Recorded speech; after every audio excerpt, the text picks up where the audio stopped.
Um, yeah, obviously, news of the day and just everything around the playoff. Certainly disappointed that we weren't one of the 12 selected. Certainly feel we're one of those, and Recording in progress. there's things that obviously we got to do and could have done this year, but got to make sure it's not in other people's hands, and um, you know keep ourselves kind of focused on that next year. Just knowing that the process doesn't always end up how you think it is, how you think it's gonna. So had our banquet tonight with our guys. Haven't had a lot of like one-on-one talks and things like that, but certainly they share the same disappointment. But also looking forward to what lies ahead with our bowl opportunity, and obviously hoping it was going to be more than one game, but we got one more game together, and going to make the most of it, whether it's this season, the 2024 team, or just building on it and preparing for the future and being better because of the opportunities we get here in the next couple weeks. All right, thank you, Coach. We'll go ahead and take some questions. Charlie, why don't you go ahead and start us off? Just go ahead and unmute yourself. Yeah, hey coach. You mentioned how you haven't had one-on-one conversations with the players, but have you been able to talk to the leaders on your team, and if they maybe kind of relayed their message or your message to the rest of the team? A few, yeah, there are a few. I mean, it's been a busy day. We went from first kind of understanding what the situation was going to be as far as not being in to talking to a few of the guys, still not even knowing what our bowl game was, and then the bowl game, announcement, and then really right into our banquet, and just finished that up here about 45 minutes or so ago. So again, I think just around our program, I feel like the culture's in a good place. The mindset of guys, they've taken a lot of pride in what we've gone through and what we did this year, whether it's just the course we stayed on and to get the way they stuck together, but also the resume ain't perfect, but there's a lot of big moments in the season and big wins that we had this year. So again, a lot of there are leaders, and those leaders expressed nothing but positive things as far as moving forward, whether it's guys that are kind of on the back end of their career, or just guys that are going to be important for us moving forward. Same roles or even bigger roles, and so I'm sure there'll be some discussions and things like that. There always is. I would expect that. Whether you play in the last game in January, or we just finished a week ago. There's discussions, just guys trying to understand the role, and doesn't mean it's bad. It means that you just that communication's there. That's how you build trust. And again, I think our players feel good that they can come talk to us, and we encourage that. Go to Katie Wyndham with Bama Central. Obviously, Michigan is a team that this Alabama team is familiar with. Guys that played them last year, you played them last year. Just kind of this matchup, is there maybe a little bit of the revenge factor for the guys that played for you at Washington, and then these guys that played Michigan last year? Yeah, I mean, there's so many different pieces to this. I get that, and appreciate the question for sure. But I think this, again, we've made it always about this team. That's when we've been at our best, is when we really focus on just what it means to this program, this team. We can go back to the Iron Bowl. It wasn't about anything external. It was about this group, and that's what we will certainly keep it to. When it comes to getting ready for Michigan and the bowl game. Let's go to Nick Kelly, AL.com.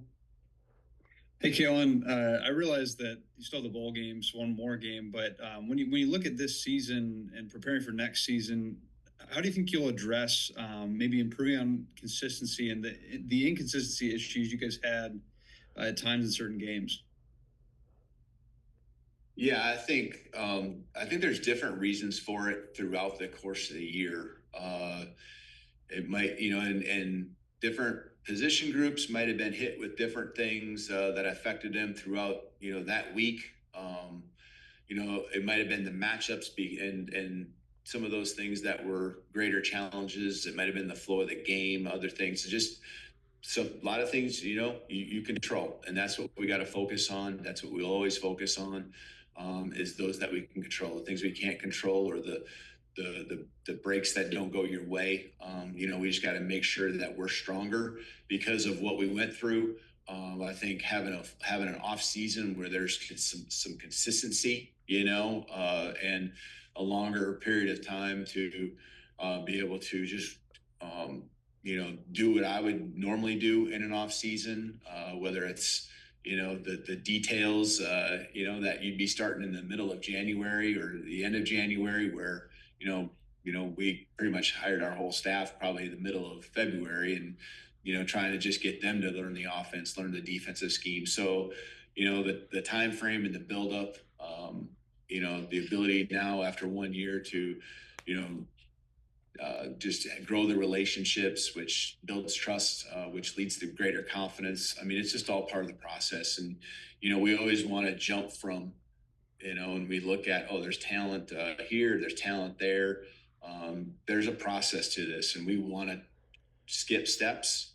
And you feel like in a lot of places, you can, and I think we did in some areas, but there's some areas too that's just, as agonizing as it is sometimes, you just got to go through those tough times to really know how it can help you in the long run. So, I always kind of learned from a good friend of mine and great coach. You always kind of look at, why is this happening? To me, sometimes you got to look at why is this happening for me? And that's what I shared with the team all season long. I think that really helped them understand that, okay, we got to learn from everything we go through and be better because of it. Okay, next let's go to Colin Gay with Tuscaloosa News.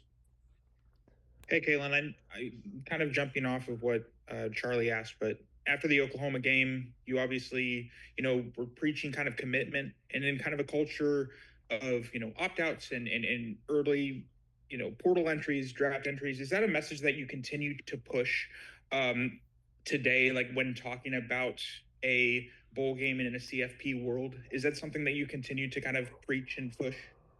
After the Oklahoma game, we were preaching that, or yeah, you were talking about kind of just the emphasizing commitment through whatever was for the rest of your schedule.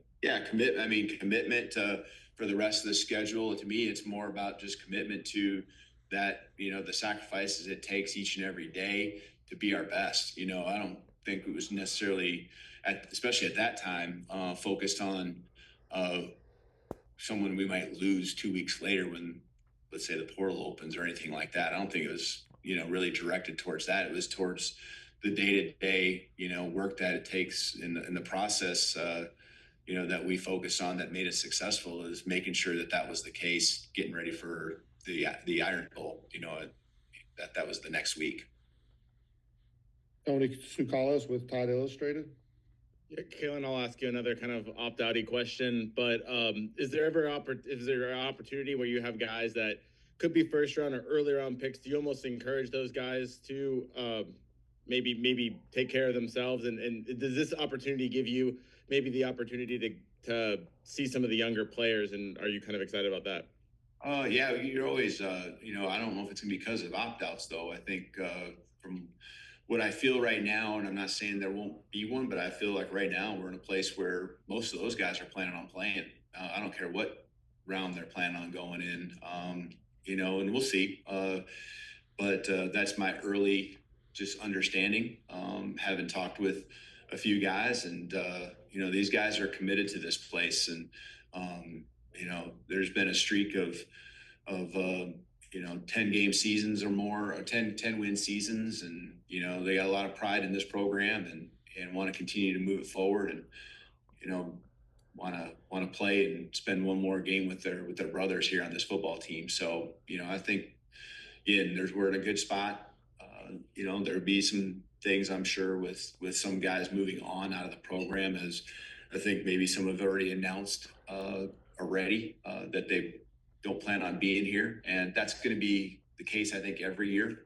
and especially here as we go through really our first full cycle where we're working together with them as well. So last year we were really just in full retention mode. There was no portal for us to take any guys from.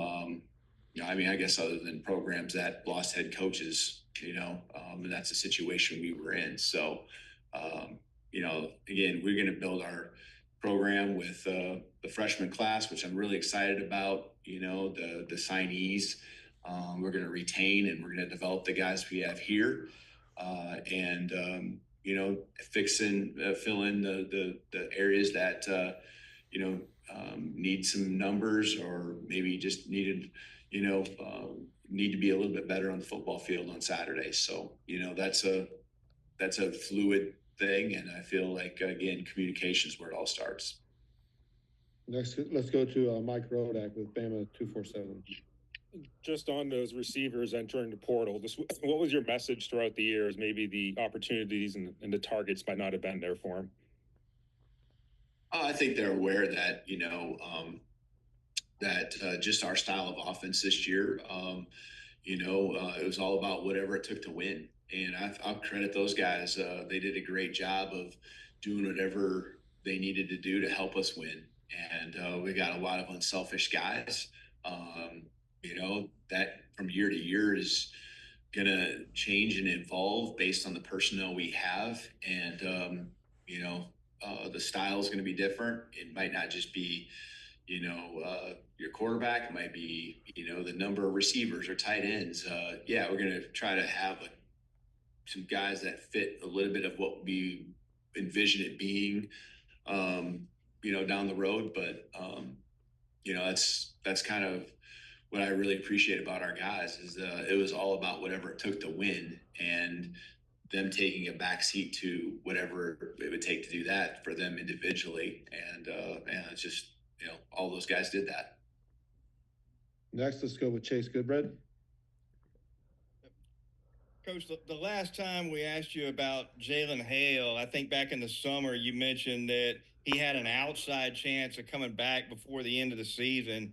Can you just update his recovery, and is there any chance we could see him in this bowl? I don't anticipate you seeing him in the bowl, but he's been out there, and we were excited. It must have been about maybe a week or two ago to see him out there running around and doing some things. Again, not any type of full contact yet at that point, but just was fun to see his body out there running around, and he brings a smile on his face, and I know he was enjoying that moment getting out there, just working through the process, and progressing along. And so, man, he's been amazing going back to the time he even had his injury, just with his mindset. And I know our guys really respect him for that and appreciate, the grind he's been putting in to come back as quick as he possibly can.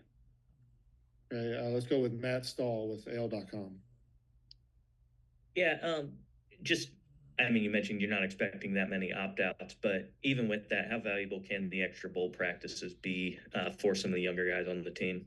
Yeah, I think bowl games, any type of postseason is just always critical. You're just playing more football, and more football helps everyone. It keeps you sharp. It keeps you, moving forward, progressing. When you don't have this time, it can, really, what are you doing?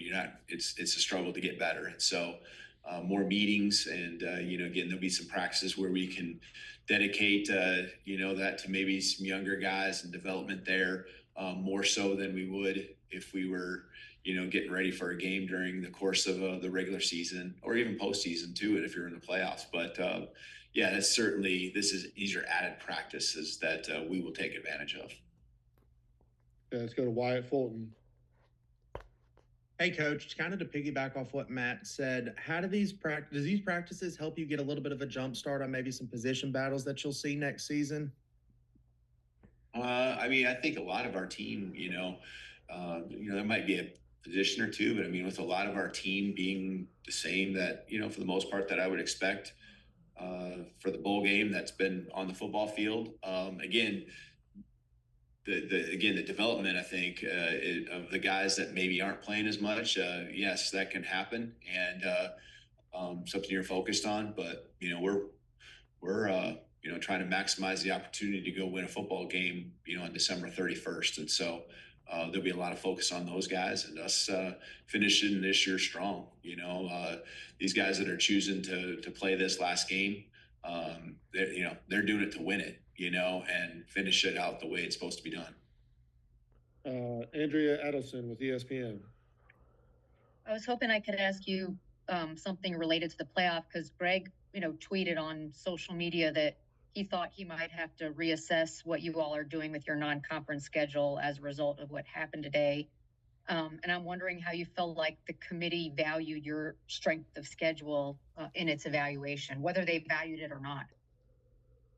Yeah, I mean, as far as like the future,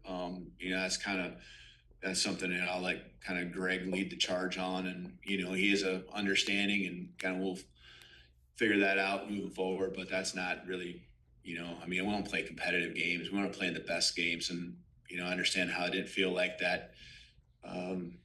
It really definitely wasn't rewarded. It felt like with our schedule and the wins we had against teams that were ranked or now ranked or even ranked at the time, because there's I think even like an LSU at the time was ranked and isn't anymore. But we'll have to I'll let Greg and administratively kind of lead the charge and better understand what needs to be done for the future, if anything at all. But I know we got some what would you consider higher profile games against programs that traditionally have been very successful. We want to be a part of that. We want that to happen. That's the exciting thing about college football, is being in as many big games as possible. We don't want to back down to that. We want to be a part of it, and that hopefully will be rewarded down the road. And we have just these two questions left, so we'll start with Leo and then finish with Trevor. Leo, go ahead. Coach, you kind of alluded to this a little earlier about how certain positions have been really banged up, like linebacker on defense. But your offensive line, it's been kind of tough to get the same five guys to play. Has that kind of forced you to change your identity a little bit because you can't get those same five guys in? I think the latter half of the season, it's been a little bit better. And there's always reasons for different rotations, right? It might be that you got competition battles in some cases. And I'm not just talking about even offensive line, but just in some areas, it's just like, this is a good way with guys building their stamina, their stamina for the course of the game. And then sometimes, like you said, it's injury related. So I felt like our offensive line early in the season certainly was going through a lot of that. I think there's been solid and consistent growth, there. Some matchups are going to be tougher than others. Some, as a whole offensive line, sometimes it's, a defense and just the different things they do to make the run game tougher, or, protection, a little more challenging. And so, what you want to do is you want to have, again, an offense that can be balanced, and balanced is, to me, all about the ability to run or pass when that is needed, because the opponent's going to try to take your best stuff away.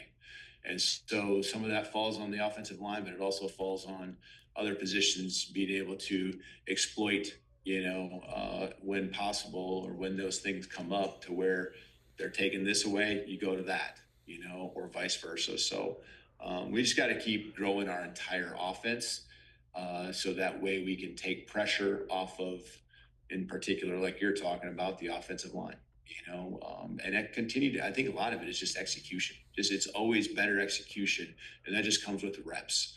And I think we got better in a lot of ways, with reps for our whole offense, but our offensive line too. All right, Trevor, we'll finish up with you. Jalen Milrow and Tyler Booker were two guys that were named your team MVPs. Specifically for them, have you heard anything from them on if they're interested in playing in this game, and how important is it going to be to have senior leaders like that, older guys, opt into this game to help your culture going forward as you move on into year two? Yeah, I mean, I feel it's very positive, and I'll let those guys, make their announcements and talk to the team. We have a team meeting tomorrow. We'll have opportunities here throughout the week.